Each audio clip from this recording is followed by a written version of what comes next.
Welcome back, folks, to the Cursing News, where we unwrap today's global clusterfuck with no regard for decorum, common sense, or your grandmother's feelings.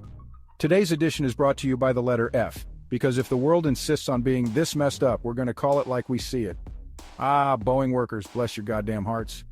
These brave souls are out on strike, demanding pensions like it's still 1960, and like someone's going to waltz into their lives with a gold watch and a smile saying, "Here you go, sonny, enjoy your golden years." Except it's 2024 and that shit ain't happening.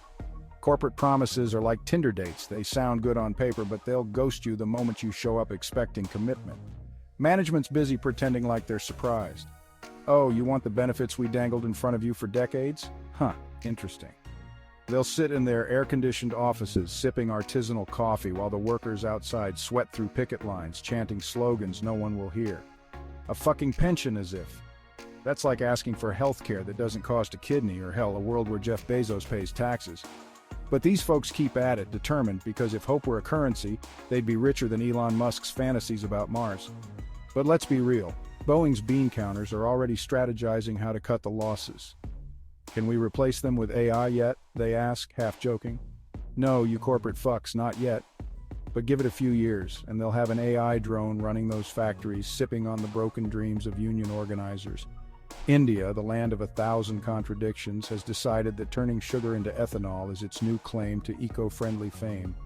Because why the fuck not? Who needs sugar for sweet treats when you can power your motorbike with it instead? And just like that, the world's largest democracy is all, "Hey fuckers, we're going green, deal with it." They're patting themselves on the back while somewhere a tea vendor is wondering why his costs just shot up. Sugar shortage? Sorry mate, but now your chai runs on pure biofuel energy. And we're all left wondering if they'll start pouring ethanol into chai cups just to speed up the caffeine buzz. Meanwhile, the rest of the world is watching with a mix of awe and confusion. Wait, you can just do that?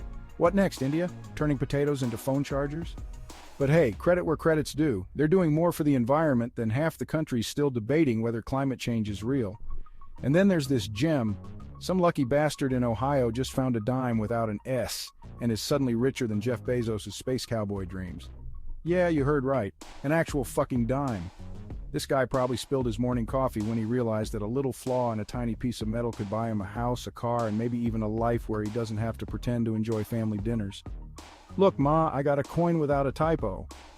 And somehow that's worth more than your entire savings account. It's like God decided, you know what, I'm going to really screw with everyone's sense of what's valuable today.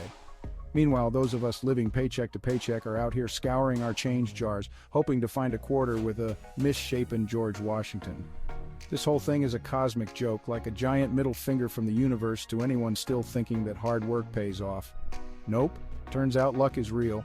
And it's got nothing to do with how many hours you spend grinding at that soul-sucking job. Israel and Iran, because no edition of the Cursing News would be complete without a dive into their eternal pissing contest. This week's installment features Israel pulling off a drone strike like it's some twisted reality show. Surprise, dickheads, look what we can do. And Iran? Well, they're leaning back, probably sipping tea and saying, "We'll get back to you after this afternoon's propaganda meeting." It's a game of geopolitical whack-a-mole, except the stakes are a hell of a lot higher than some arcade tickets. Both sides keep raising the bar, like kids on a playground daring each other to throw a rock at the wasp nest. Except in this case, the wasp nest is full of nukes, and the rock throwers have no exit strategy. Let's see who blinks first, they say, while the rest of the world holds its breath and prays we don't get a front row seat to World War III. Some speed-obsessed twat decided to run a half marathon faster than anyone thought possible, making us all feel even worse about that time we ran for the bus and wheezed for 10 minutes. Like, congratulations, you outran your existential dread for an hour. Meanwhile, the rest of us are out here just trying to survive another day in a world where the cost of living rises faster than our heart rate. It's like running has become the new therapy for those who can't afford the real thing. Oh, can't pay rent this month? Just lace up your sneakers and run away from your problems? But deep down, we all know that no amount of kilometers can outrun the fact that we're all stuck in this capitalist hamster wheel, gasping for air. Now, on to the carnival of American politics. Trump's back on Joe Rogan's podcast, spouting more bullshit than a cow pasture during mating season. "I was the best president, better than anyone, believe me," he says, while Joe nods along like he's listening to a stoned friend describe his latest acid trip. Meanwhile, Kamala Harris is out there, probably muttering to herself, This wasn't what I signed up for. She's like the designated driver at a party where everyone's lost their damn minds. The GOP is busy eating its own tail, each one trying to prove they can be crazier than the next, while the Democrats just sit back hoping no one notices how much they've managed to screw up.